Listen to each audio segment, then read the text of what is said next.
Hey creators, my name's Sophia and today we're going to recreate one of the first ever experiences made with the creator tool.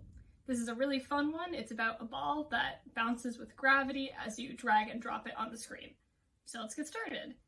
We're going to begin by finding our background. To do that we go to the graphics pane and just look up room since we're looking for the empty room background. Then we need a soccer ball that we can drag and drop in our screen.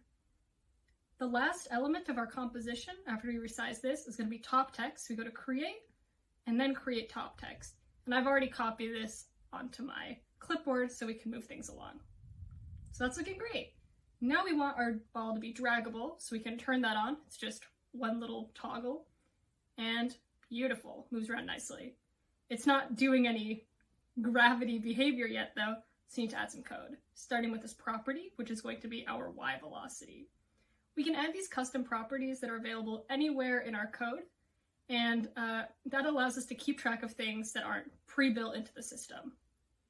In our on-frame code, which runs 30 times a second, we're going to add more variables, which is kind of similar to the property, but is only accessible in this specific method. Now G, gravitational constant, and dt, which is delta time. So G, as I think we all know, 9.8, and dt, so delta time, is just going to be 0.1. And we're going to use that to scale everything down so things aren't happening way too rapidly in our scene. Next up, we need to adjust the Y velocity, so that property we made earlier. And that's going to be equal to the previous Y velocity plus, we can copy and paste in that G times delta T. And that just means that it'll speed up over time as it drops down, just like an object would in real life. Now, other than some random number increasing, we actually need the behavior to be replicated on the screen. So we're going to change the Y position.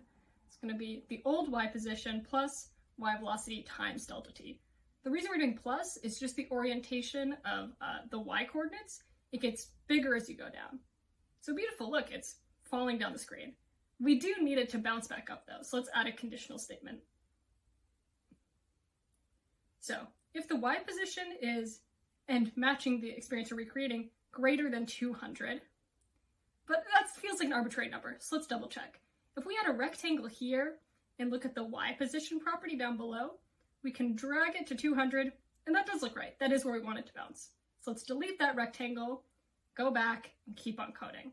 If it's greater than 200, we want to reposition to 200. So we're going to go Y position equals 200.